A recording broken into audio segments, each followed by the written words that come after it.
Buonasera cari amici telespettatori, siamo a Longarone Fiere, a Redamont, la mostra dell'arredare in montagna, ma stiamo trasmettendo, come voi ben sapete, da una località che nel passato ha conosciuto disastri ambientali che hanno lasciato il segno con il disastro del Vajont. Perché comincio proprio con questo tema, Sindaco Roberto Padrin? Perché siamo solidali con le popolazioni italiane che proprio oggi, questa mattina, poi la vedrete fra 4 giorni la puntata, quindi questa mattina in varie località dell'Umbria e delle Marche, ricordo Castelluccio che è stata rasa al suolo, abbiamo poi problemi a Norcia, Preci, Tolentino, frazioni abbandonate come Muccia, Pieve Torina, Pieve Bovigliana, Fiordimonte, Montecavallo, Serravalle del Chienti, Camerino, e in alcune zone ancora non sappiamo cosa fare, parliamo di 100.000 persone,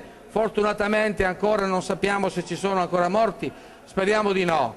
Però tante persone sono state colpite. Sindaco Padrin, la nostra solidarietà va proprio a queste popolazioni, da Longarone Vajont. A lei la parola.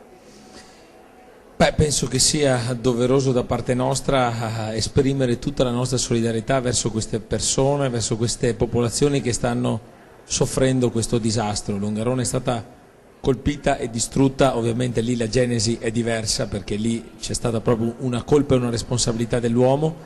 In questo caso non c'è, però vedere comunque persone che soffrono per questo dramma che vivono sicuramente è qualcosa che ti tocca profondamente. Io sono stato anche sui luoghi del terremoto un mese fa e quindi mi sono proprio reso conto anche di persona qual è la situazione, quindi vedere proprio paesi quasi interamente distrutti, soprattutto anche un patrimonio artistico straordinario che è stato perso, perché penso che sarà difficile poter ricostruire tipo la Basilica di San Benedetto da Norcia e tante altre cose che sicuramente sono un patrimonio del nostro paese, quindi solidarietà piena verso queste popolazioni, impegno da parte di tutti noi di poter aiutare per quanto noi possiamo in queste ore così difficili e drammatiche. Grazie Sindaco, intanto la Protezione Civile del Veneto e del Friuli Venezia Giulia si stanno organizzando e abbiamo il Presidente Zaia, la Presidente Serracchiani che sta operando in quelle zone e sono sicuramente protezioni civili di primo piano. Abbiamo anche un senatore oggi, e io darei la parola, rappresenta anche il Senato della Repubblica, Giovanni Piccoli, poi sentiamo il Presidente di Longarone Fiere per questo appello alla solidarietà, all'aiuto fraterno. Senatore. Buonasera a tutti. Io ho sentito qualche minuto fa un collega senatore marchigiano che mi diceva che al di là dei danni materiali e della preoccupazione per l'incertezza c'è poi questa situazione di paura che mina la vita davvero delle persone di quei luoghi e quindi la massima solidarietà, come lei giustamente ha proposto all'inizio di questa trasmissione, alle popolazioni, perché la ricostruzione può avvenire solo nell'ambito di una ripresa di fiducia da parte di questi signori, di questi abitanti, e quindi mi diceva che al di là appunto del danno materiale il problema vero è la paura, il panico che si diffonde a seguito del incedere continuo delle scosse anche di minore entità. Quindi massima solidarietà. Io credo che le forze politiche in questo caso, nel caso delle calamità, così come nell'altro settore che è diverso da questo della politica estera, non debbano avere calamità e politica estera, non deve esserci colore politico, deve esserci un unico modo di sentire e di affrontare insieme e coesi queste situazioni di emergenza che si stanno rivelando davvero di grandissima entità. Si pensava che si riducesse tutto agli esiti della scossa del 24 di agosto, invece come sappiamo tutti purtroppo le aree interessate si stanno allargando e si sta allargando anche la preoccupazione per futuri fenomeni di stabilità del territorio. Quindi massima solidarietà, ripeto, e disponibilità a collaborare per far fronte alle esigenze, anche a partire, e ho finito, da questa grande professionalità che manifestano le nostre protezioni civili, in particolare la Protezione Civile del Veneto è di un'avanguardia, lo percepisco tutte le volte che se ne parla in Senato, in Parlamento, è un fiore all'occhiello davvero che non dobbiamo lasciarci sfuggire. Grazie senatore, grazie per questo applauso. Facciamo un applauso perché dobbiamo essere solidali in Italia. Io ho visto in Francia quando sono uniti questo popolo, destra e sinistra, non stanno lì a litigare. In fondo, dopo il presidente di Longarone Fiere, faccio un'ulteriore domanda, un ulteriore appello tramite il sindaco Padrin, perché quando c'è da essere uniti, sindaco, destra e sinistra, come ha detto il senatore Piccoli, non debbono esistere. È un momento in cui l'Italia è flagellata da varie calamità. E io dico che ha ragione il Premier Renzi in questo momento a battere i pugni in Europa, perché noi dobbiamo assolutamente avere maggiori risorse dall'Europa per aiutare le nostre popolazioni, anche perché il carico che abbiamo in questo momento è troppo alto dal punto di vista anche dell'immigrazione, abbiamo tutto sulle nostre spalle e quindi dobbiamo anche ottenere la solidarietà dell'Europa. Presidente Balzano, un commento, perché a Redamonte inizia, è bello fare del bene, quindi inizia con buoni auspici. Credo che Longarone Fiere e tutta la comunità della provincia di Belluno e non solo siano vicini a queste persone che oggi provano delle sensazioni veramente difficili. Io credo, ed introduco anche il tema di Arredamont, credo che dovremmo sempre di più prestare la massima attenzione nella qualità delle nostre costruzioni. Non voglio trascurare il momento e la sensibilità, ma però penso che tutti noi uomini abbiamo anche delle grandi responsabilità quando ci sono questi eventi, e purtroppo alcune cose lo hanno dimostrato.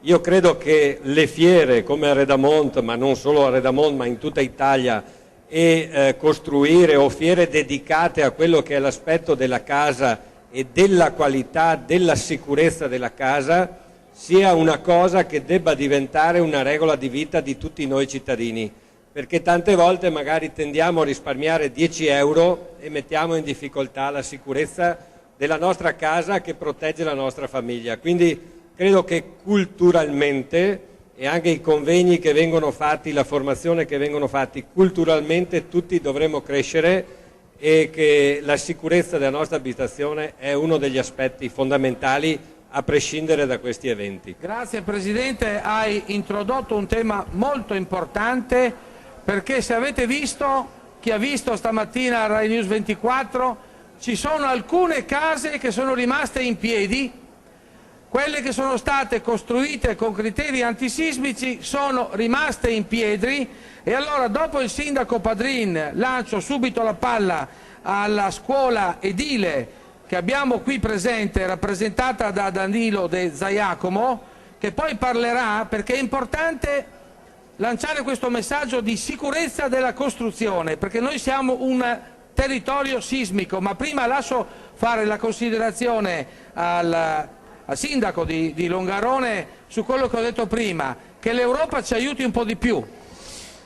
Che l'Europa ci aiuti un po' di più è sicuramente in questo momento fondamentale, però lasciami che faccio questo anche piccolo passaggio che faccio sempre quando faccio i discorsi legati alle celebrazioni del 9 ottobre, cioè parliamo di prevenzione. Il Vaillant, ho sempre detto, ha insegnato poco. Dobbiamo cercare proprio di fronte, quando ci troviamo di fronte a drammi del genere, ci rendiamo conto che forse si poteva fare qualcosa di più, ma si poteva fare qualcosa di più prima, e invece ci troviamo dopo a piangere purtroppo vite umane, a trovarci di fronte a situazioni di distruzioni totali, e forse qualcosa si poteva evitare. Ecco, questo messaggio che deve partire qui da Longarone, ma non perché Longarone vuole essere il centro del mondo assolutamente, ma che vuole essere comunque un esempio da evitare per le responsabilità che ha avuto.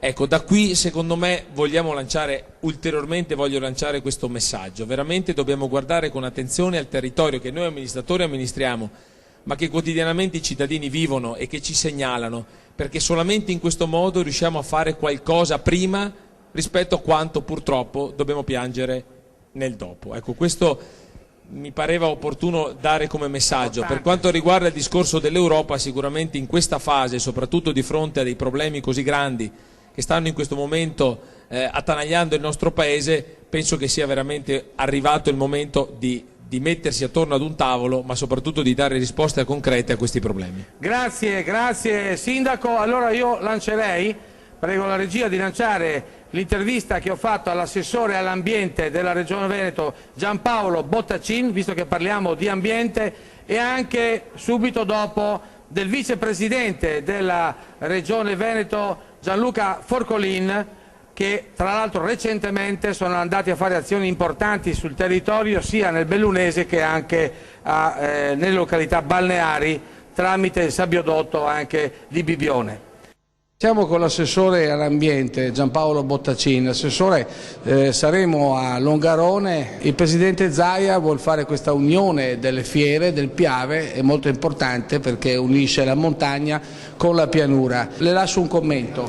Ma io credo che sia un'idea assolutamente interessante, anche visto e considerato che ci sono lungo il Piave dei soggetti che fanno delle fiere che sono particolari, di nicchia, ma che hanno dei numeri importanti che consentono anche di avere i conti in ordine, quindi sono sicuramente di nicchia.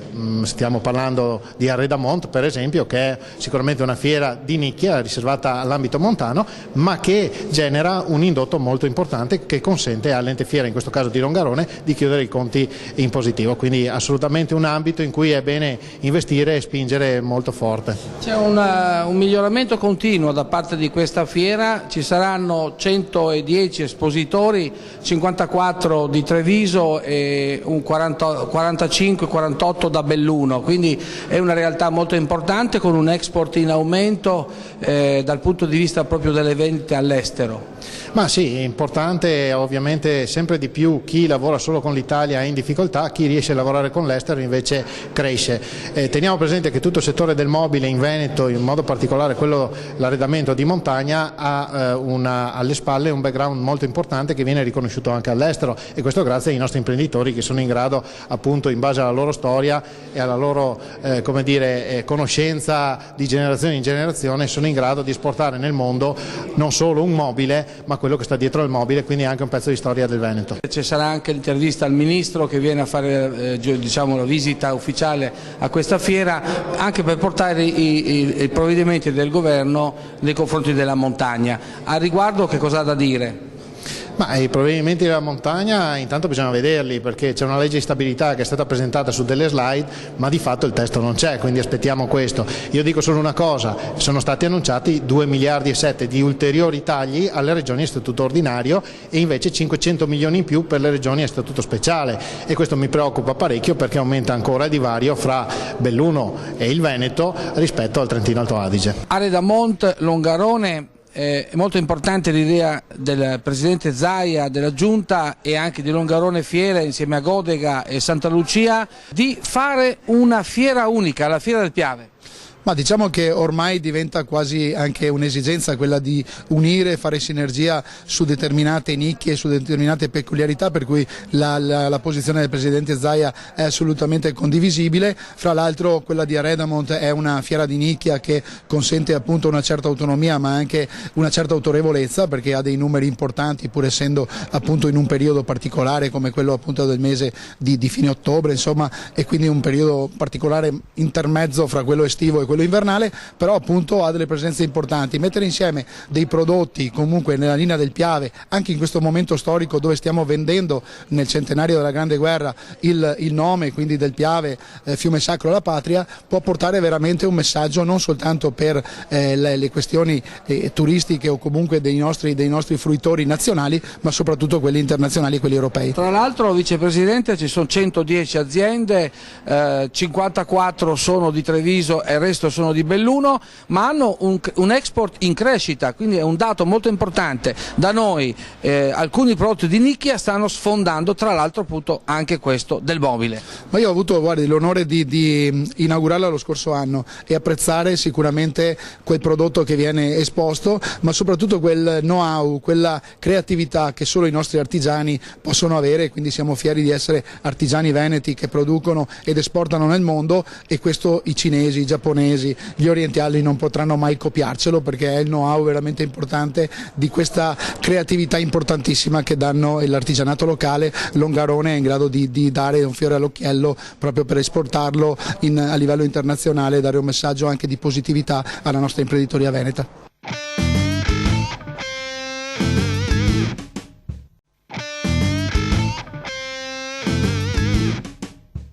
Siamo rientrati in studio, vorrei dare la parola alla scuola edile. Come fare una casa sicura?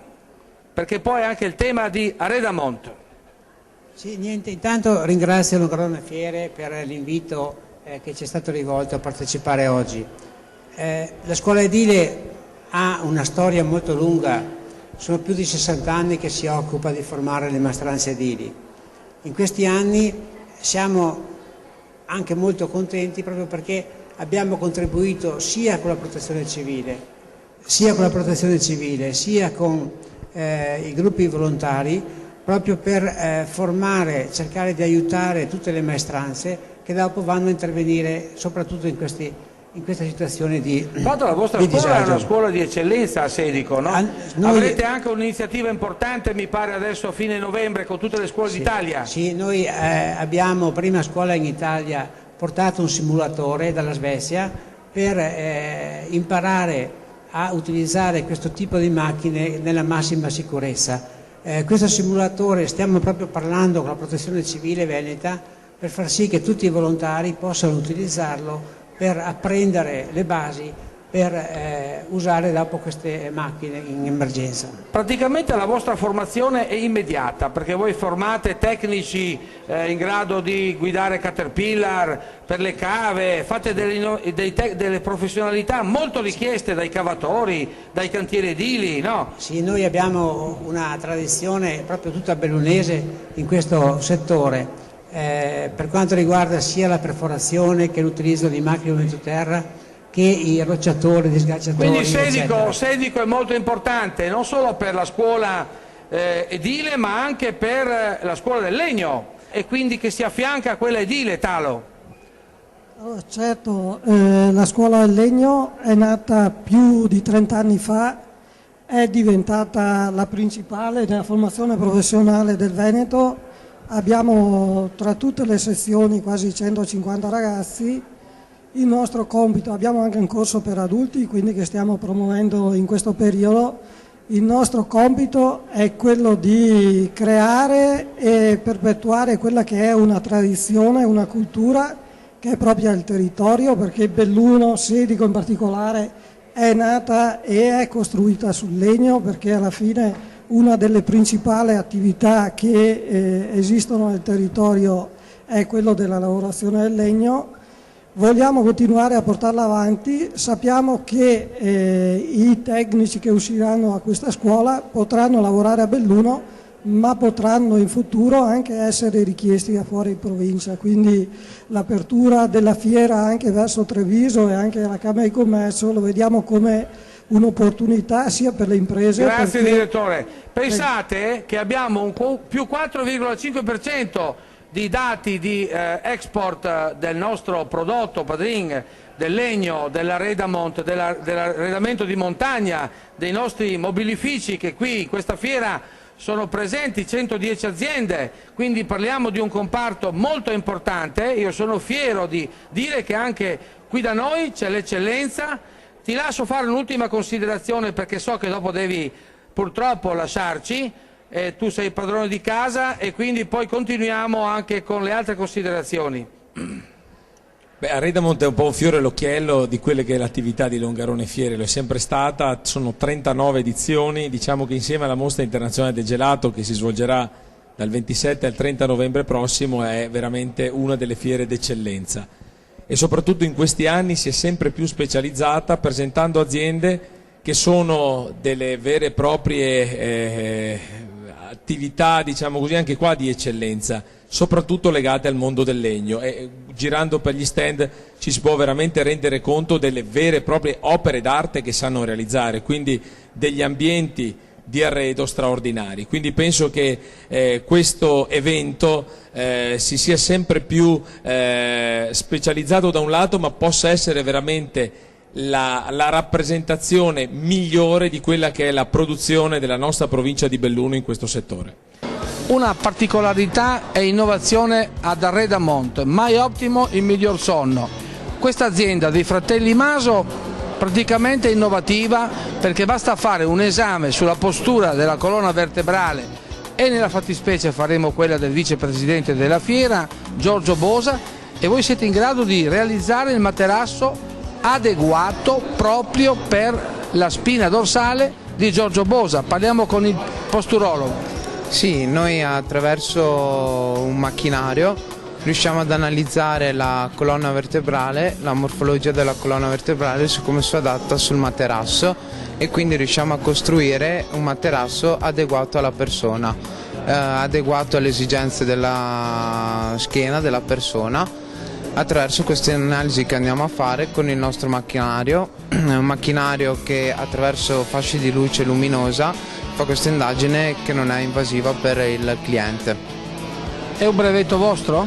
Sì, è un brevetto nostro, abbiamo iniziato un po' di mesi fa, un anno fa, a realizzare questo progetto e noi ci crediamo perché noi da 30 anni, 40 anni stiamo facendo questo lavoro di materassi e crediamo a questo progetto dove ogni persona ha il suo materasso adeguato, il suo materasso personalizzato. Un'altra particolarità di questa innovazione? Diciamo che la prova di postura è totalmente gratuita, quindi possono farla tutti, dai bambini agli adulti, in forma gratuita. Noi siamo sempre disponibili.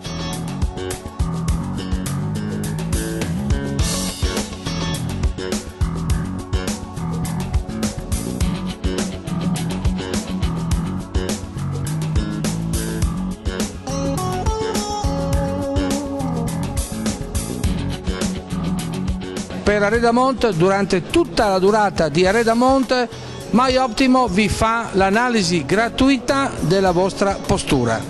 Quindi è una grande iniziativa della Longarone Fiere, vicepresidente, anche un venire incontro al mal di schiena che affligge la nostra popolazione. Certo, perché dormire bene vuol dire vivere più a lungo, vivere con più serenità e dare più possibilità alla giornata di avere del tempo da dedicare nel migliore dei modi al lavoro che si fa.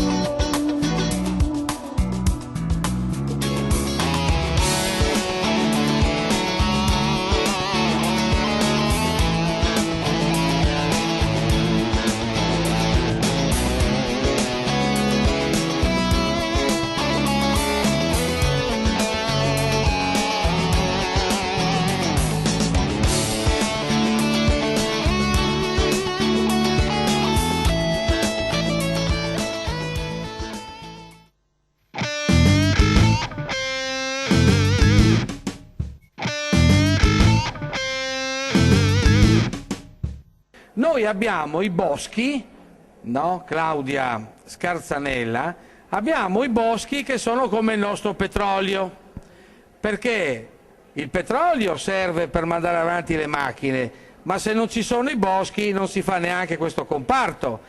Sui boschi penso che bisogna fare delle considerazioni. Sì, bisogna fare delle considerazioni, propongo una riflessione particolare su questo tema, perché credo che quando si va ad acquistare un prodotto fatto in legno dovremo avere la possibilità di sapere da dove arriva questo legno, quindi poter comprare in maniera responsabile quantomeno. Poi tutti possono scegliere che cosa acquistare, però credo sia fondamentale per il nostro territorio iniziare a capire che viviamo in montagna, abbiamo un territorio molto particolare, il bosco è una ricchezza, costituisce l'80% del nostro territorio qui in montagna e quindi dobbiamo riflettere sul fatto che il legno spesso e volentieri fa dei viaggi abbastanza lunghi e direi un po' assurdi, se ci si pensa bene, perché spesso sta succedendo che i nostri boschi, quindi la nostra risorsa, la materia prima, vengono venduti all'estero. All'estero vengono lavorati sotto forma di prodotti e manufatti che poi vengono rivenduti, guarda caso, proprio in Italia. E questa è la notizia, Presidente, perché io ho scoperto che gli austriaci hanno quasi finito, hanno raso al suolo parecchi alberi dei loro boschi. Allora poi vengono a tagliare i nostri alberi e poi li portano in Austria e li rivendono in Italia. Sbaglio, Claudia? Sbaglio? In questo momento l'Austria ha necessità di aprire il mercato della materia prima perché loro hanno delle difficoltà per una precedente utilizzo del bosco. La diceria che avevano messo in giro che la Serenissima aveva distrutto il Cansiglio e i boschi nostri, e poi in realtà non è vero, perché sotto i Veneti era tutto contingentato, perché loro, i Veneti, tagliavano ma piantavano, non è che tagliavano e basta. Giusto? Sono d'accordo, ma la questione che è stata messa in evidenza è una questione di carattere economico. È evidente che noi ne veniamo, il territorio veneto in generale e la provincia di Belluno in particolare, viene impoverita da queste operazioni, perché il fatto che aziende austriache, peraltro ben strutturate, vengano qua, vincano dei lotti, portino di là l'intero bosco, diciamo così, tagliato, e lo rimandino qua, per loro rappresenta un valore aggiunto rilevantissimo, che è evidentemente un valore aggiunto in meno per noi. Ma vi do solo il dato di questo genere. Perché è un problema economico? Perché qui bisogna mettere mano, con tutti gli onori che servono, bisogna rendere onore a tutti coloro che operano nella filiera, ma bisogna rimettere mano a una filiera del legno in provincia di Belluno. È indispensabile che si prenda atto che le imprese boschive, ad esempio, hanno 1,5 addetti in media, il che significa che non siamo strutturati per competere. Io non so dire agli operatori di settore quali siano le soluzioni, so dire però che è indispensabile fare una programmazione per mettere l'unico soggetto che è in grado di rilanciare questa cosa, che si chiama imprenditore, nella condizione di intraprendere. Noi abbiamo bisogno di dare stabilità di programmazione in modo che l'imprenditore, al quale andrebbe ridotto il più possibile il carico, almeno sul costo del lavoro, possa intraprendere all'interno di una prospettiva stabile di programmazione. Se non facciamo questo, credo che stiamo qui a parlare e a lamentarci senza però creare condizioni di sviluppo vere. Grazie senatore Piccoli. A riguardo io ho realizzato un'intervista con il Ministro degli Affari Regionali Enrico Costa, che è venuto all'inaugurazione di Arredamonte. Sentiamo quello che ha da dirci il Ministro Costa. Io ho in testa il fatto che io vengo da aree montane anche, il fatto che la montagna abbia assoluta necessità di essere messa in competizione con gli altri territori, ma per competere ci vogliono uguali condizioni. Molte aree montane sono deficitarie in termini di servizi, si perdono i servizi perché i servizi oggi vengono resi in ragione del numero degli utenti. Si pensa che un servizio sia redditizio o non sia uno spreco se ci sono tanti utenti, ma allora la montagna perde sempre, perché la montagna ha piccoli comuni, ha pochi utenti. Noi dobbiamo fare in modo che le aree di montagna abbiano un minimo garantito in termini di servizi se vogliono evitare lo spopolamento, e coloro che avviano attività imprenditoriali in aree di montagna devono essere aiutati. Io non vedo perché ci debba essere un'omogeneità dal punto di vista fiscale tra chi si trova nel centro di una grande città e quindi ha delle condizioni molto migliori e chi magari fa un investimento in un'area montana, lo fa per passione, lo fa per amore del territorio e che quindi deve essere supportato. Lo Stato deve mettere la testa anche su questi aspetti. Lo ha già fatto, la legge sulla montagna del 1994 ha già toccato questi temi, però poi non c'è mai stata un'attuazione specifica e noi adesso con una commissione, perché non sarà semplice, non vogliamo fare un emendamento fine a se stesso, dobbiamo fare un'analisi, uno studio che porti poi a una proposta organica fondata e motivata. Lo spopolamento della montagna determina dei costi sociali determina dei costi sociali, perché avere le persone che abitano su un territorio ne garantisce un presidio in termini di sicurezza, in termini anche ambientali, e quindi io penso che noi gli investimenti che facciamo in queste aree montane per mantenere i giovani, per fare in modo che ci siano delle attività imprenditoriali, siano investimenti che ritornano in termini di sviluppo, in termini di crescita e in termini soprattutto di evitare dei costi che sarebbero certamente molto maggiori. Ministro, Arreda Monte è una fiera in espansione, non solo ma anche il settore del mobile, tra Treviso e Belluno, di montagna più 4% in export, e fa parte dell'eccellenza italiana. Parliamo anche in termini positivi, abbiamo delle risorse importanti che vengono dalla montagna. No, certo, ci sono delle risorse e ci sono delle specificità. Io sono molto curioso di visitare tutti i padiglioni e di conoscere gli espositori, perché ritengo che ci sia una specificità notevole e che sia una specificità molto caratterizzata dal Made in Italy. Questo è un elemento importante, un elemento che ci rende orgogliosi e che mi rende orgoglioso nell'essere qua a rappresentare il governo. Un altro dato che le do, Ministro, molto importante, è che chi perde il lavoro e va nelle scuole del legno della provincia di Belluno a Sedico trova immediatamente lavoro, quindi l'Italia sta ripartendo. Ma io sono convinto che con piccoli passi, nessuno ha la bacchetta magica, ma con piccoli passi si possono ottenere dei grandi risultati. La capacità di avere una conoscenza in un ambito che non è un ambito di nicchia, ma è certamente un ambito di sviluppo, ma che caratterizza gli espositori che conoscerò oggi, è sicuramente un elemento importante per lo sviluppo del nostro Paese. Presidente, un settore in espansione della provincia di Belluno, quello dei mobili di montagna, sta andando bene.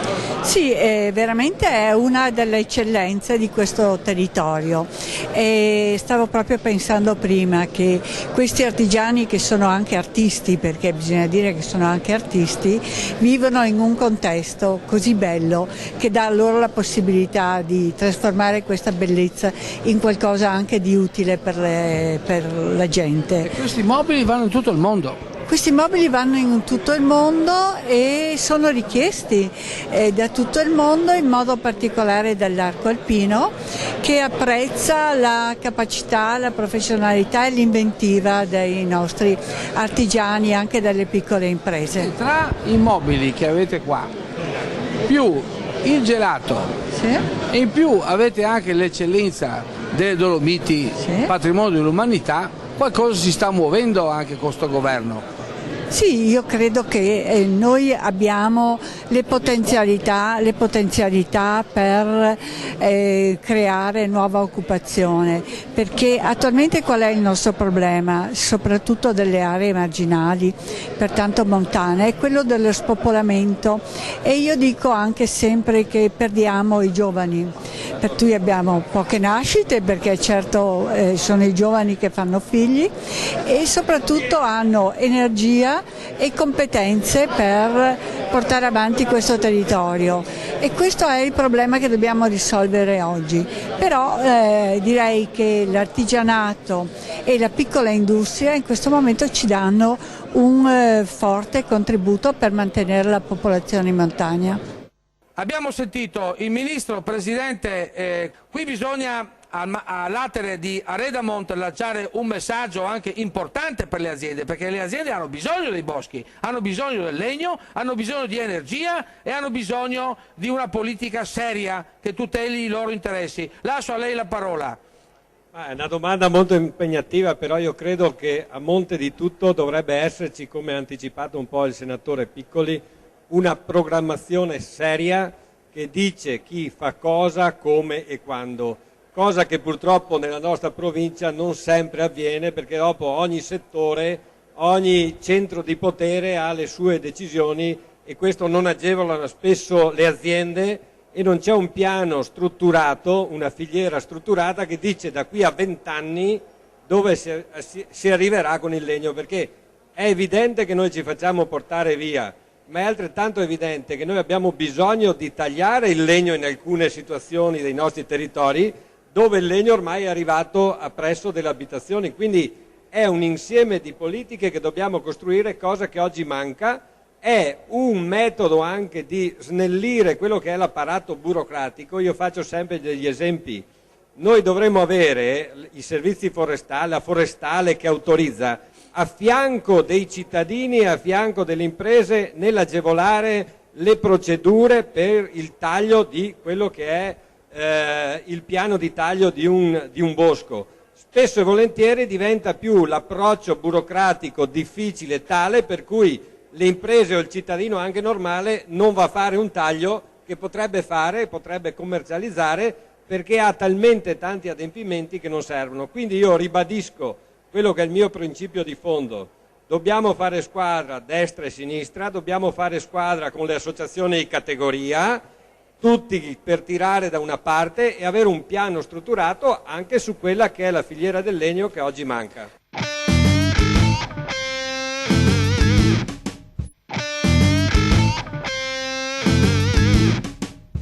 Abbiamo anche un sindaco, il sindaco del comune della Val di Zoldo, Camillo De Pellegrin, che può intervenire su questo aspetto ambientale. De Pellegrin.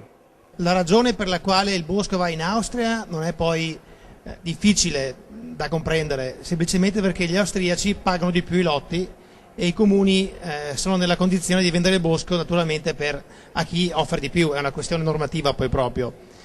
Tutto l'impianto ambientale legato al bosco, legato allo sfruttamento idroelettrico, e per questo devo dire che l'acqua ce la giochiamo abbastanza noi a casa nostra, non abbiamo gli austriaci che vengono, siamo noi che dovremmo fare politiche rivolte alla tutela del territorio. Anche perché ricordo che tra qualche giorno avremo il 50° anniversario della grande alluvione del 66, tutto è molto collegato, lo sfruttamento dell'acqua, l'abbandono della pulizia dei torrenti, degli alvei determinano fenomeni poi dopo incontrollabili. Le amministrazioni naturalmente non possono muoversi in libertà, hanno dei vincoli che le condizionano molto, le regole che sono appunto le proprietà collettive, al contrario, anch'esse vendono naturalmente a chi offre di più, quindi o c'è un cambio di mentalità nei privati o una disponibilità da parte degli enti di fare scelte diverse, oppure continueremo ad avere il legno che andrà in Austria. Bene, grazie.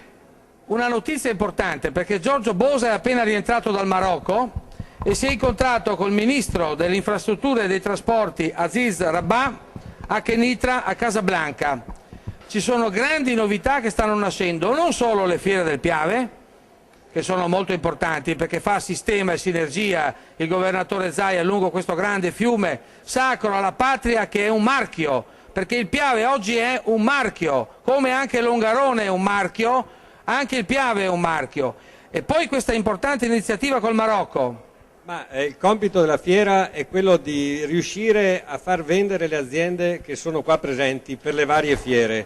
Questo è il nostro compito, quindi per la fiera del gelato, per la mostra internazionale del gelato, il nostro compito è sempre di più internazionalizzare il gelato. In tal senso abbiamo stretto dei rapporti con Casablanca e quindi con il Ministero, ma non solo con il Ministero, con tutte le organizzazioni ministeriali del Marocco, perché ci saranno 10 buyer che verranno marocchini che verranno alla fiera, la mostra internazionale del gelato, e viceversa ci saranno 10 aziende italiane che andranno a una fiera a Casablanca proprio legata a Cremai, che è una fiera sull'aspetto. Perché voi pensate che sul gelato, adesso ampio un po' il tema, sul gelato anche qui in Italia si trattiene il 30%, il 70% delle nostre aziende esporta all'estero. In Marocco, dai dati che ci ha dato il Ministero, l'Italia esporta qualcosa come 290.000 euro all'anno, cioè niente. Ci sono mercati dove noi dobbiamo cercare di collegare le filiere di mercati, come quella del legno o quella del gelato, che possono dare le opportunità alle nostre aziende, e quindi stiamo valutando questo processo non solo col Marocco ma anche con i paesi dell'est, perché il nostro compito è di cercare di mettere le aziende, anche quelle di Arredamont ma come quelle della MIG, in contatto con nuovi mercati e promuovere nuovi mercati. E poi c'è anche la Cina, mi pare, no Presidente? La Cina, l'anno scorso abbiamo fatto degli approcci, ne abbiamo in corso, perché tutti i mercati sono utili, perché le nostre aziende mantengano in Italia quella che è la loro qualità, la loro produttività, il loro ingegno, ma esportino all'estero quello che è il prodotto italiano, e l'arredamento italiano che tutti ci invidiano è assolutamente indispensabile. È un messaggio lanciato in un territorio che ha le Dolomiti, patrimonio dell'UNESCO e dell'umanità. Però prima di dare la parola a Claudio Canova, che è un po' l'artefice anche insieme a Longarone Fiere di questa progettualità importante lungo le Dolomiti, che è un patrimonio di noi tutti e di cui siamo molto fieri, io passerei ancora ai nostri due direttori la parola, perché sono curioso di natura, voi lo sapete, stanno vedendo le immagini di repertorio di questa fiera, bellissime, diciamo, bellissimi mobili, bellissimi ingegni anche sulle nostre case, perché c'è questa tradizione edile e anche del legno proprio qui nella provincia di Belluno, e quali sono le caratteristiche principali che rendono i nostri mobili così appetibili in tutto il mondo, perché è una continua espansione. Ha detto prima Talo una cosa interessante: se uno perde il posto a 50 anni, grazie alla Regione Veneto va a fare un corso per esempio del legno o anche della scuola edile e trova lavoro subito, perché le aziende hanno bisogno. Guardate i giovani che sono entrati in questo momento, riprendetemi i giovani della scuola del legno, perché io ho visto tanti giovani che sono venuti a lavorare qui, ma anche gli over 50, cioè anche quelli oltre i 50 anni trovano lavoro e studiano e imparano a fare i falegnami e sono assorbiti immediatamente dalle nostre aziende. Michele Talo. Sì, allora, prima la Scazzanella diceva che gran parte del territorio bellunese è coperto da boschi, e questo secondo me è uno dei fattori. Abbiamo appena realizzato un volume su opere che sono al Quirinale fatte da Brustolon e Besarel. Sono due scultori bellunesi, uno del 1700 e uno del 1800, quindi neanche contemporanei, e io dico sono entrambi bellunesi, entrambi hanno dimostrato l'eccellenza di un territorio che si trasforma e che viene realizzato, e ha portato il Quirinale come esempio, quindi noi portiamo al Quirinale quello che l'Italia è in grado di fare. Per il mobile abbiamo portato opere di bellunesi, quindi questo DNA secondo me è dentro il territorio. Il nostro compito come formazione è quello di cercare di mantenerlo, di alimentarlo, di dare sostegno a questi talenti, perché in realtà il territorio è fatto di terra, ma è fatto anche di persone, di comunità che ci vive dentro. Allora c'è un po', diciamo, questo epicentro fra Belluno, Treviso e anche la zona del mobile di Pordenone, che di fatto è un fulcro importantissimo nel settore del legno. Come mai è nato qua, secondo lei, Talo?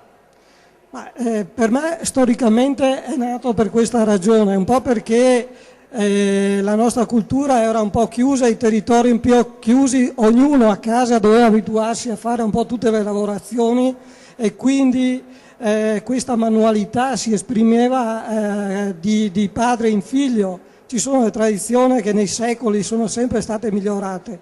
Io credo che il patrimonio genetico di fatto sia un qualcosa che porta la creatività a svilupparsi, e le cose di volta in volta. C'era un artigiano del legno del secolo scorso che spiegava come si facevano le slitte per trasportare la legna a valle, ma in realtà era una tradizione familiare, era il nonno che lo spiegava. Bene. Esatto. Grazie. Danilo De Zaiacomo, sentiamo anche, perché i nostri muratori sono nati di tutto il mondo, abbiamo costruito cose dappertutto. Sì, in realtà la scuola edile è nata proprio per questo scopo, quello di formare le maestranze bellunesi che dopo andavano in giro per il mondo a costruire le strutture.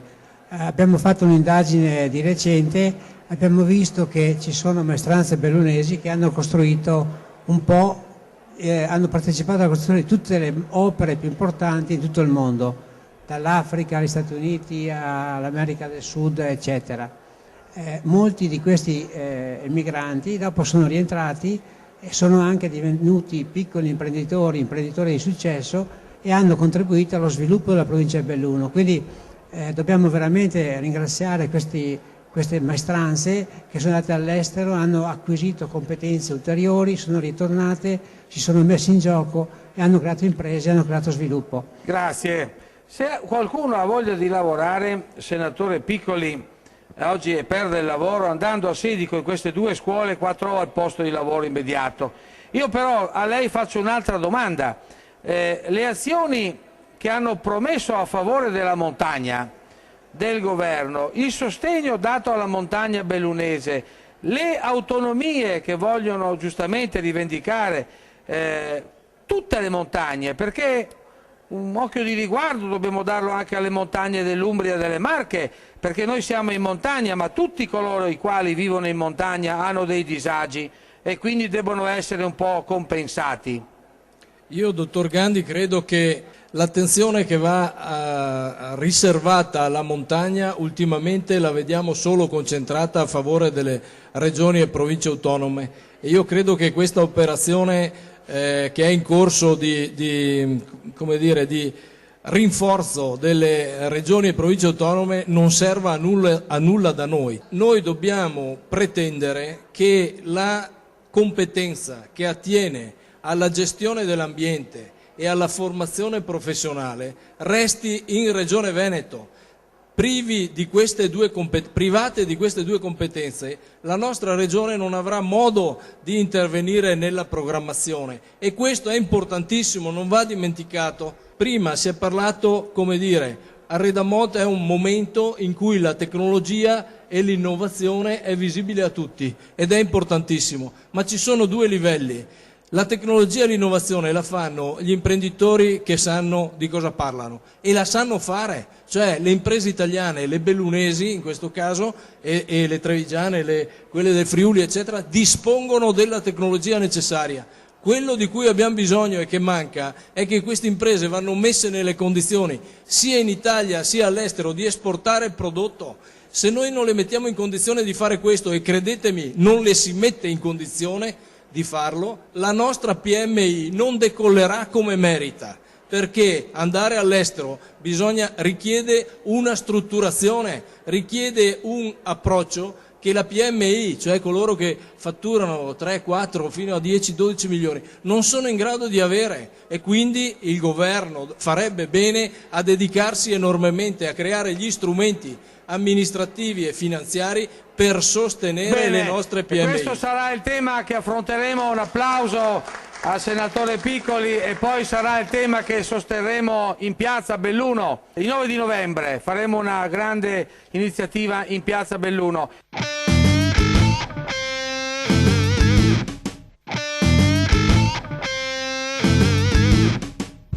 Claudio Canova, le nostre Dolomiti patrimonio dell'umanità e le iniziative che voi volete portare avanti.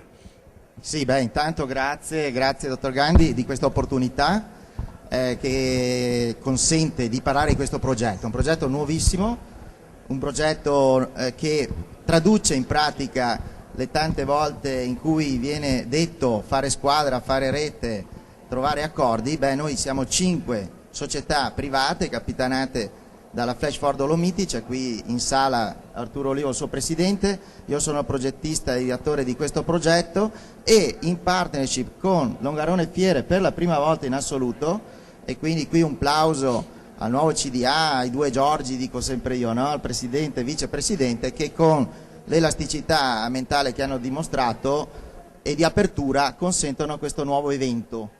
A noi piace più chiamarlo evento questo di gennaio, 13, 14, 15 gennaio 2017, di un progetto triennale rinnovabile che vuole mettere al centro l'eccellenza del territorio. In che modo? Attraverso temi importantissimi come quello della sostenibilità e efficienza energetica, grandissime novità tecnologiche saranno presenti, il tema della mobilità è un tema fondamentale da Venezia fino al centro dell'Europa, il tema dell'ecoturismo con la prospettiva di Cortina 2021, gli sport con gli eventi mondiali, il primo, ricordiamolo, che metterà a prova questo territorio sono i mondiali di parapendio 2017, mountain bike 2018, gli europei di canottaggio ad Auronzo, la finale dei mondiali 2020 fino ai mondiali del 2021 a Cortina, e poi l'enogastronomia, eccellenza, tu l'hai sempre detto molto bene, che condisce il tutto in un evento di 3 giorni importantissimi che coinvolgerà su tanti temi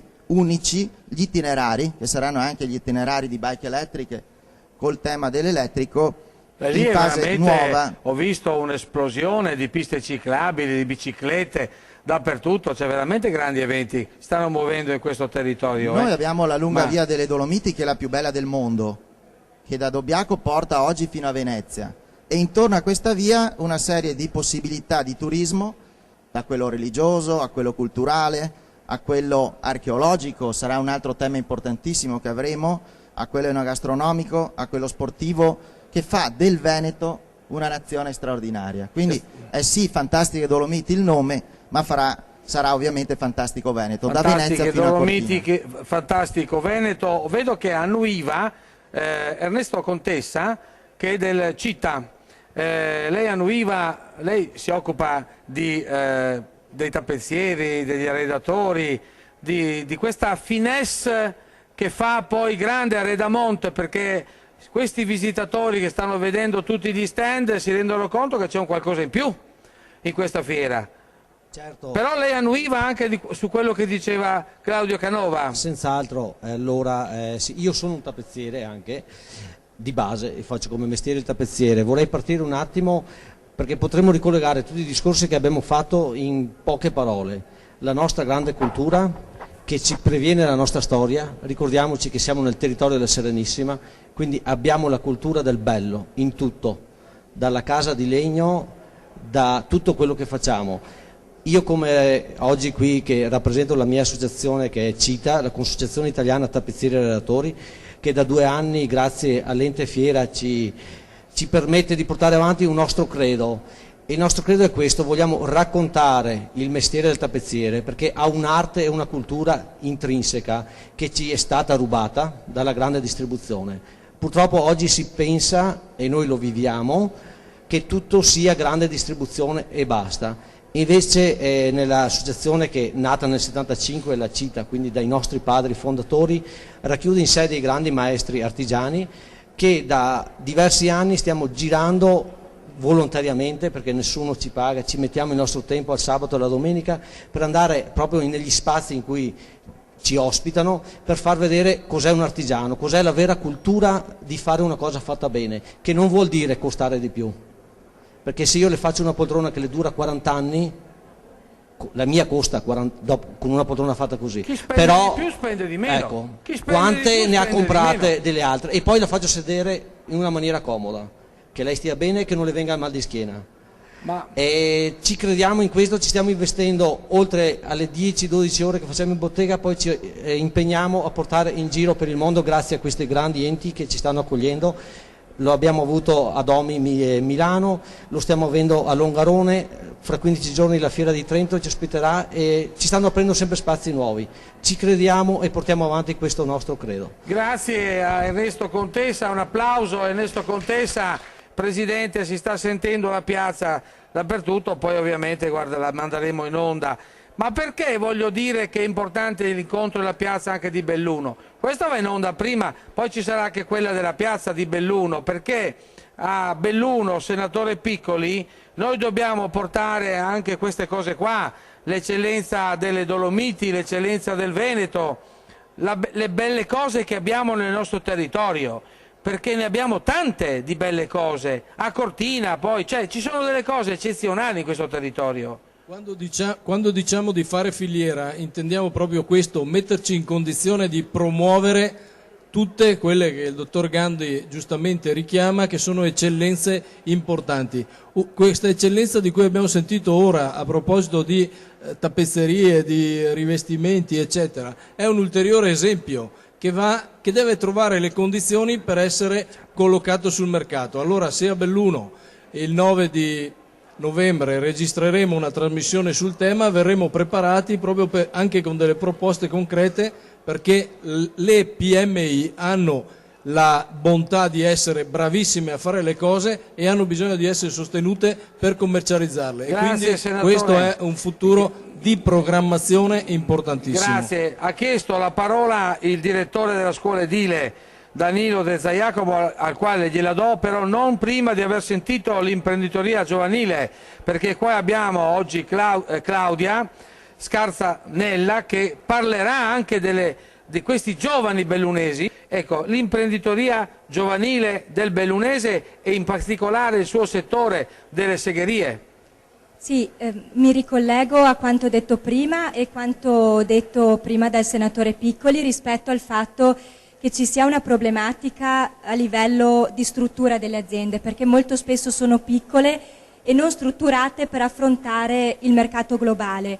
Quindi il nostro sforzo è importante che vada verso la rete.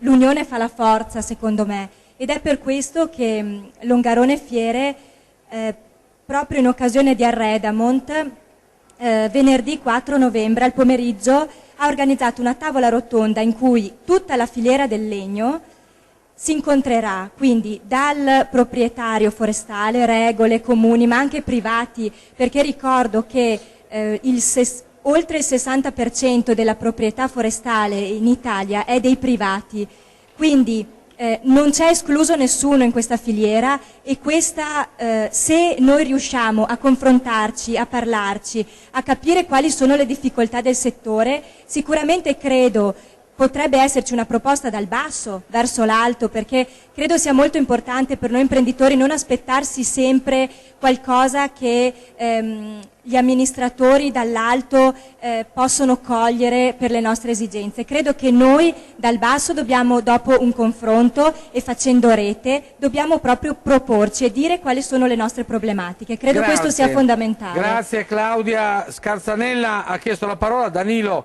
De Giacomo. Sì, udendo gli interventi di questa serata si evidenzia proprio la necessità che la formazione professionale venga valorizzata, venga tenuta nella massima considerazione, proprio perché dai ragazzi che frequentano la formazione professionale, una formazione professionale innovativa, dove si impara l'inglese, si impara l'italiano, la matematica, si imparano tutte le discipline moderne che permettono ad essere dei lavoratori cittadini europei, si può puntare a valorizzare tutte le eccellenze che ci sono sul territorio. Molto importante la formazione professionale, ma penso che questa regione faccia il suo dovere nella formazione professionale, no? Talo. Sì, allora la regione Veneto fa il suo dovere, è una delle regioni in cui c'è il più alto numero di formazione professionale, quindi finanziata dalla regione, è anche una regione in cui c'è il più basso tasso di dispersione scolastica, quindi le due cose vanno di pari passo. A mio avviso è importante perché questo significa che i giovani trovano comunque una strada e da quella strada poi partono per ricercare una propria professione. Quindi sempre e comunque il discorso che faceva prima il senatore, vedere che in un territorio una cosa viene gestita bene ha senso anche riuscire a riportarla e lasciarla in mano a chi riesce poi a gestirla. E noi siamo andati alla scuola del legno e vi facciamo vedere qualche minuto di questa scuola che è veramente molto importante. Via con il servizio della regia.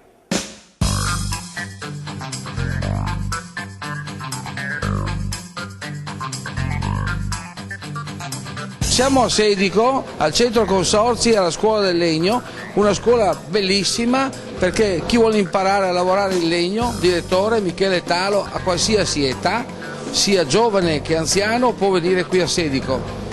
Certo, allora per i giovani è una cosa consolidata, noi abbiamo due percorsi, più abbiamo un percorso di 4 anni, il quarto anno di specializzazione, più abbiamo un corso assieme alla Cari Verona, che è quello che stiamo facendo oggi.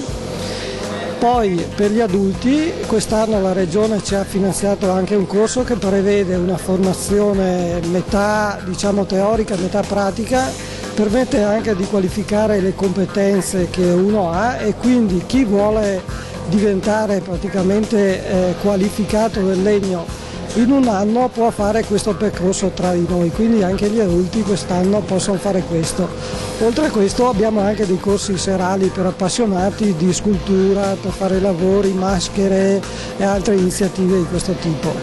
Adesso inizieremo anche per un corso per impagliatori di sedie, per esempio, quindi costruiranno, ognuno si farà la sua sedia e se la impaglierà. Io voglio proprio parlare con lei perché abbiamo sentito il direttore. Lei ad esempio quest'anno non è andato ad Aredamont perché ha una sua azienda, oltre che essere insegnante qui in questa importante scuola, ma ha tanto lavoro. Sì. È pieno di lavoro, infatti c'è un export in crescita continua. Sì, purtroppo quest'anno non ho avuto proprio tempo di andare a Redamont perché il lavoro è aumentato e non ho avuto proprio il tempo materiale di fare uno stand adeguato alla Redamont, che è una gran mostra, una bella mostra, e bisogna andare logicamente con un certo criterio. Direttore, c'è anche un importante centro del restauro. Certo, abbiamo anche la formazione, è uno dei 7 centri che hanno il centro di formazione quest'anno per il restauro. Questo è un corso rivolto o a diplomati o a laureati, quindi è a formazione superiore, è un corso a percorso, anche questo una qualifica triennale. Possiamo dire che si va sempre più verso il modello tedesco nella formazione professionale. Diciamo che già la Regione Veneto ha una sua vocazione in questo, tanto è vero che il Ministero, quando ha deciso di fare una sperimentazione, si chiamano percorsi duali, ha scelto proprio il Veneto tra le regioni su cui provare questa sperimentazione, proprio per creare una maggiore alternanza tra quello che è il lavoro e quello che è lo studio. Il mercato ci riconosce a livello internazionale il Made in come capacità di fare le cose su misura, cosa che in altri territori, in altre zone non hanno questa vocazione, questa conoscenza, questa capacità. Noi siamo rimasti praticamente la scuola più importante del Veneto in questo settore, parlo di formazione professionale. Abbiamo un 150 allievi, anche più, insomma, nelle varie sezioni. Non pensiamo di farli occupare tutti a Belluno, quindi se c'è qualche azienda trevigiana che vuole collaborare con noi per gli stage, per altre cose, per altre iniziative, pensando anche di sviluppare una collaborazione, siamo sicuramente aperti.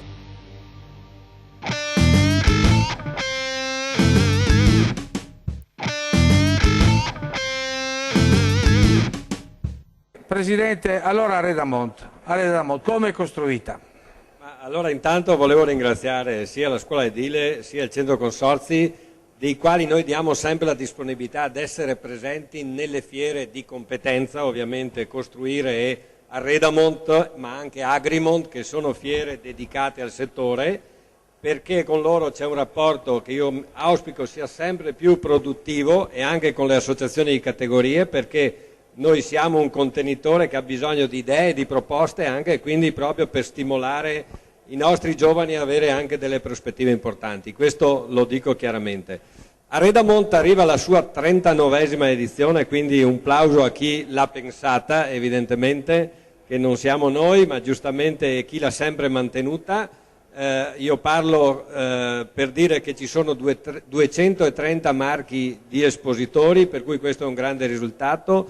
Ci sono 180 aziende, ci sono 8 paesi esteri, c'è una qualità molto alta sul recupero del legno antico, cioè il legno che una volta andava buttato via, andava bruciato, il rovere, quello delle nostre stalle, dei nostri tabià, eccetera, oggi viene lavorato in una maniera straordinaria e viene adattato a tutte quelle che sono le componenti di arredamento, dalla cucina al salotto, al letto, alla camera, al bagno, eccetera. Quindi merito va a questi artigiani, che non parliamo di aziende con grandi dipendenti, ma parliamo di aziende con pochi dipendenti, per lo più a carattere familiare, che investono veramente tutto il valore della famiglia per promuovere le cose straordinarie. Quindi noi cerchiamo di dare il nostro contributo mettendogli la visibilità di cui hanno bisogno, dandogli il sostegno, perché ovviamente dobbiamo far filiera. Il nostro compito è cercare di mettere nelle condizioni che loro trovino degli acquirenti che acquistino i loro prodotti, e questo è lo scopo della fiera. Grazie Presidente. Abbiamo un personaggio che è entrato alla piazza questa sera, che è il signor Bressan, che ha costruito la più lunga catena di legno esistente al mondo da un solo tronco d'albero, giusto Bressan? Sì, sì. Allora spieghiamo questa sua, diciamo, prodezza, questa sua fantastica stravaganza.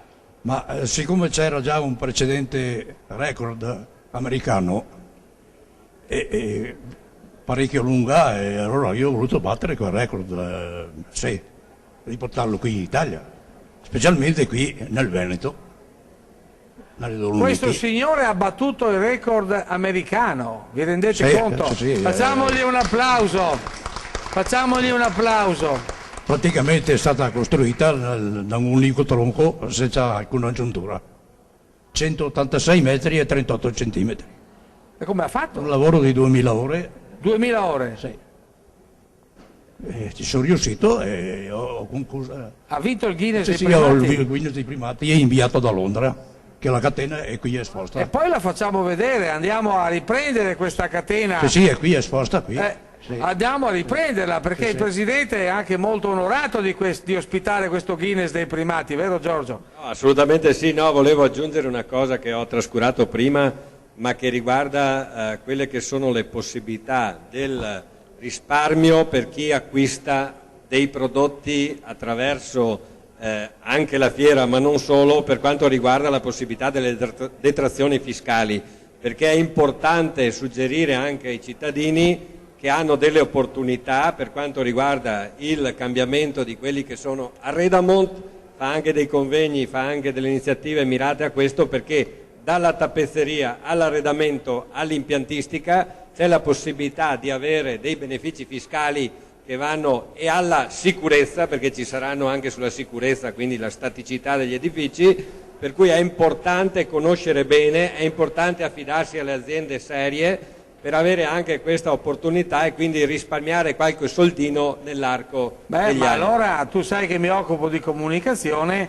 l'appello lo lancerai dopo. Dalla Perfetto. catena di legno più lunga del mondo, Grazie. fatta da un solo tronco d'albero. Esatto, Ma come gli è esatto. venuta questa idea a lei? Ma Per battere gli americani? sì, anche quello, ma volevo vedere che poter riuscire a fare le catene senza aggiunture. Senza le giunture? Esattamente. Quello Quanti è il- chili tiene sta catena? Oddio, Non si sa, è di no, bellezza? l'ho dovuta fare È di bellezza? su richiesta dei record di Londra.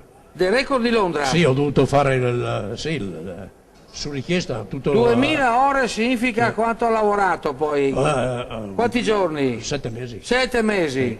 Sì. 7 mesi Sì. ininterrottamente. Poi quando ha vinto il premio ha preso dei soldi? No, cioè i record non è che sono pagati, i Non record sono pagati. uno li vuol fare, li fa, è una cosa. Anche cioè, questo uno non è però obbligato a farlo. è patrimonio delle Dolomiti, eh? Anche questi personaggi, il cuore degli artigiani, voi due, siamo tutti artigiani qua. Certo, senz'altro, è quello che è un pezzo che noi sosteniamo, è il cuore degli artigiani, c'è anche nel simbolo di Redamont, è veramente la magia che c'è in queste persone che ci mettono la vita, non è importante le 2000 ore. Lo voglio fare con l'anima. Spesso i miei clienti mi dicono: quando parli del tuo lavoro ti si illuminano gli occhi. Beh, questa è la soddisfazione più grande che può darmi. Io vado a casa contento. Bravo. E questo è il cuore che deve essere, è il Grazie. cuore dell'Italia. Grazie Ernesto Contessa, ecco un altro applauso sentito. Le fantastiche Dolomiti sono anche questo, Canova? Sono soprattutto questo perché, lo dicevo prima, noi siamo un gruppo di persone con grande passione che in questo progetto, tengo a sottolinearlo, è un progetto che non è figlio di un finanziamento, di un bando, è puro investimento di persone a cui si sono aggiunte altre persone che hanno creduto in questo. In questo voglio ovviamente ringraziare qui presente il senatore Giovanni Piccolo che ha creduto subito in questa cosa, con lui poi molte altre, e infatti le due cose che noi vorremmo lasciare in questi 3 giorni e proseguire sono emozioni da vivere date da queste passioni e anche suggestioni per quello che questo territorio potrà dare nel futuro. In qualche modo questo, come lo dicevo prima, fare rete, fare squadra effettiva delle imprese deve dare e dimostrare a chi deve programmare politicamente qual è il percorso da dare. Allora sentiamo Piccoli, Balzan e Talo. Io vorrei dire questo, le Dolomiti sono sì patrimonio dell'umanità, ma innanzitutto sono, lasciatemelo dire con orgoglio, un patrimonio di umanità, di serietà e di competenza. Qui le cose vengono fatte con queste caratteristiche e il risultato del mondo artigianale è questo. È vero che con geometrie variabili, ma insomma questo territorio, diciamo, sfugge all'asfissia generale che esiste dal punto di vista economico in Italia, ma è vero che è un territorio che ha bisogno di riprogrammare il proprio futuro, perché dall'altro lato abbiamo una regressione del numero di abitanti che è preoccupante, che non gioca a favore del nostro territorio. Quindi cosa dico? Bisogna che lavoriamo su una programmazione che quasi al pari, lasciatemi dire questo, quasi al pari di quel che fa il Cavalier del Vecchio nella fidelizzazione dei suoi dipendenti con un welfare aziendale innovativo, bisogna fare qualcosa di innovativo nel fidelizzare gli abitanti della provincia di Belluno per il prossimo futuro. Queste cose naturalmente sono osservazioni e riflessioni propositive e positive.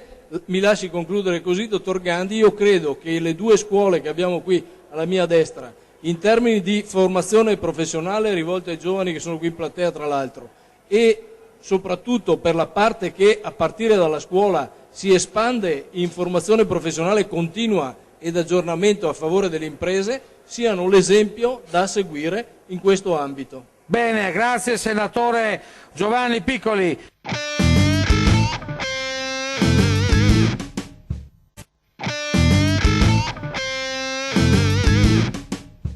Presidente Giorgio Balzan.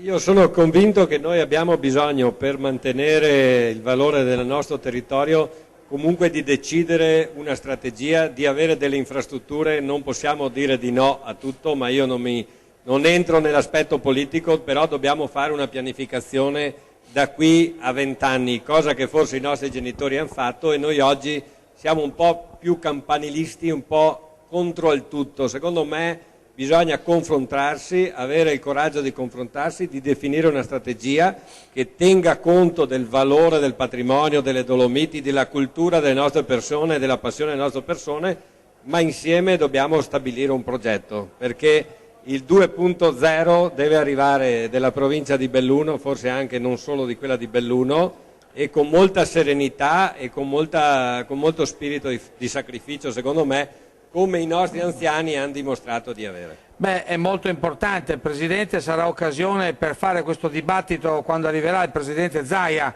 il 27 di novembre, così ci prepareremo molto bene, perché lei ha sottolineato un concetto determinante. Non possiamo dire di no a tutto. Il territorio deve fare delle scelte che sono finalizzate al turismo ma anche all'imprenditoria, e quindi le strutture sono importanti. Ecco, Michele Talo, il concetto dell'importanza della rappresentatività artigiana che mi preme sottolineare. Poi abbiamo anche in studio un altro autorevole esponente dell'arte in fiera, mi pare, no? Dell'arte in fiera, ma sentiamo Talo. Sì, allora, il primo concetto è quello che ha espresso il nostro collega prima del CITA, quello di non sentirsi subfornitori come artigiani, no? Quello quindi che ci viene rubato come capacità da chi gestisce poi il marketing, no? Quindi è importante che si riprenda un po' tutta la filiera.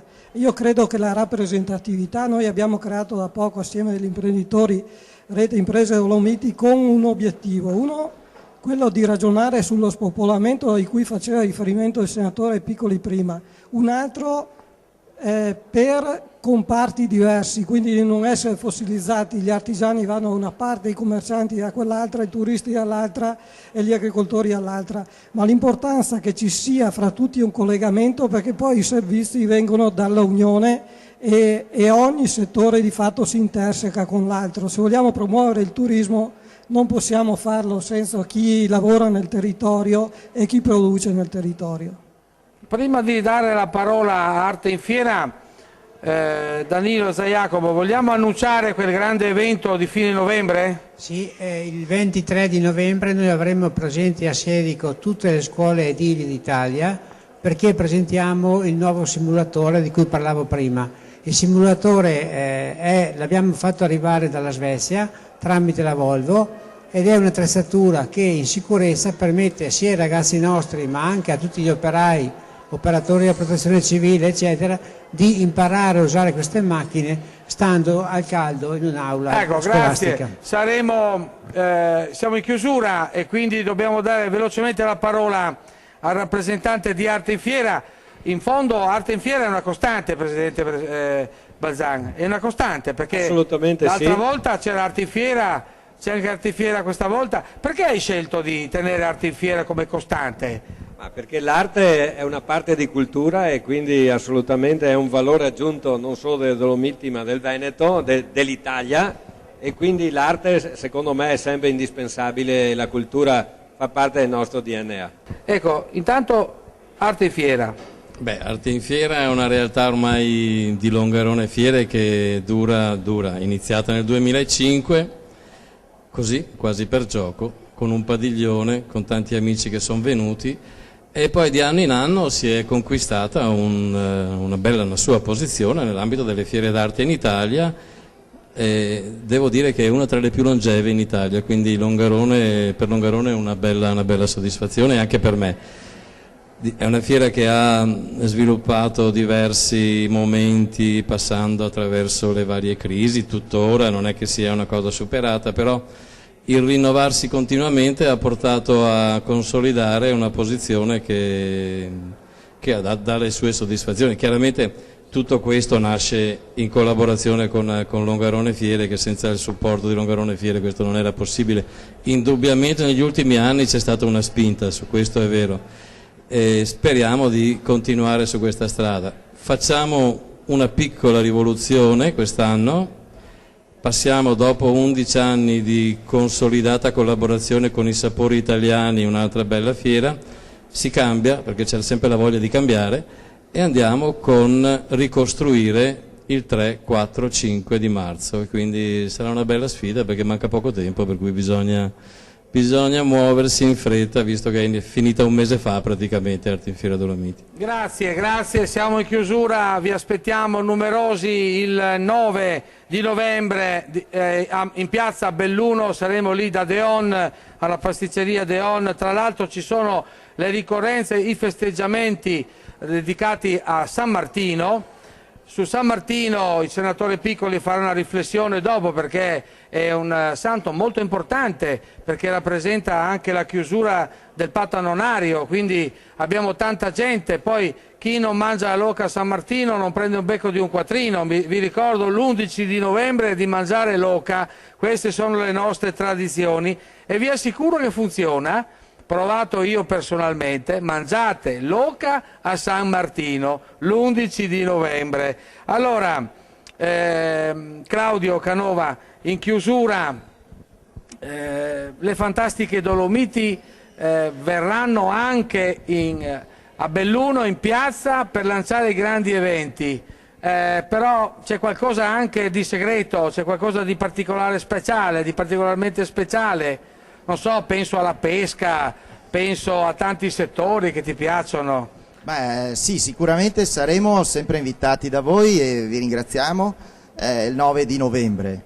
C'è un'altra anteprima che vi dico importantissima, come presenza a gennaio, il grande Giorgio Pirolo, l'ingegnere che ha fatto questa frangivento auto straordinaria elettrica, e con lui saremo al Motor Show di Bologna dal 3 all'11 dicembre a promuovere l'evento Fantastiche Dolomiti. E l'hai detto bene, il pescaturismo e anche disabilità, tema fondamentale che avremo in fiera in senso propositivo, nel senso che le Dolomiti accessibili saranno un tema e col soccorso alpino e la protezione civile saranno attivi e protagonisti. Anche la pesca, è vero, è una cosa importante, tu lo sai, è una delle tue passioni. Noi ci siamo conosciuti grazie a quel bellissimo video che hai fatto sulla pesca regionale, che guarda caso cosa aveva dentro, la passione, e si vedeva. Infatti non era un video tecnico, era un video che chi lo vedeva diceva: dove siamo qui? In realtà eravamo in provincia di Belluno. 5.000 copie bruciate. Esattamente. Non si trovano neanche più, 5.000 copie che sono state date ai 100.000 pescatori, perché parliamo di 100.000 pescatori, ma vi rendete conto? Questa regione esprime 100.000 pescasportivi, un bacino incredibile di appassionati. Claudio, in chiusura una riflessione. Sicuramente penso che la passione, che è un termine più volte questa sera, più volte si è parlato di passione. Credo che la passione sia una cosa che accomuna noi tutti qui e che sia proprio il motore che, nonostante le difficoltà, ci permetterà sicuramente di continuare a lottare e di credere nel futuro. Grazie, dopo chiude il Presidente Balzan. Senatore Piccoli, una riflessione conclusiva di questa puntata. Ma lei mi ha sollecitato su San Martino, io credo che dobbiamo tornare alla riflessione che abbiamo fatto all'inizio. Dico due battute: San Martino da noi è Castegna e Vin, quindi la tradizione porterebbe questo, ma possiamo adeguarci benissimo anche a Loca. Non è un problema. Castagne, Vin e Oca. Perfetto. Così abbiamo pianura e montagna. Però insieme. tornando alla vicenda del santo patrono della diocesi di Belluno-Feltre, insieme agli altri due patroni San Vittore e Corona, vorrei ricordare che San Martino è noto per il gesto importantissimo di aver condiviso con il povero il proprio mantello dividendolo in due. Ora, dicevo, ricolleghiamoci a quanto dicevamo all'inizio, è il momento di dividere il nostro mantello con i fratelli, li chiamo così, dell'Italia centrale, impegnati con una vicenda umana e che interessa le proprie famiglie terribile, qual è quella del terremoto. Grazie Talo. Grazie Talo e Giacomo e poi il Presidente di Longarone Fiere. In conclusione. In conclusione il messaggio di oggi è quello di essere qui e di riuscire a parlare di condivisione, quindi di condivisione ma anche di strategie da fare insieme per riuscire a lavorare. Io credo che in tutti i sensi questa provincia sia in grado di poterlo fare e sia in grado di poter dare agli altri qualcosa. Il senso dell'uomo è proprio questo, quello di convivere, quello di realizzare qualcosa e di esprimere un tessuto sociale che insieme, dai giovani che crescono nella formazione a quelli che poi lavorano, ai pensionati che sono un patrimonio della nostra cultura, riusciamo a esprimere un tessuto sociale che nel tempo può solo che migliorare. Grazie. Giacomo. Sì. È uscito un discorso di condivisione che mi vede veramente interessato e attivo e confido veramente che si possa andare avanti in questa direzione. Grazie Presidente, la chiusura. Allora io ringrazio il Dottor Gandhi perché crediamo che queste occasioni siano occasioni di dibattito e di scambiarci delle opinioni per pianificare qualcosa per l'interesse della nostra provincia. Chiudo nel dire che Arredamont dura fino a domenica prossima, quindi a domenica 6 novembre, per cui invito tutti a essere presenti e con dei ringraziamenti doverosi, in primis alle aziende perché credono sempre in questa fiera e sono veramente brave nel proporre ogni anno delle novità della qualità assolutamente alta e quindi un ringraziamento importante.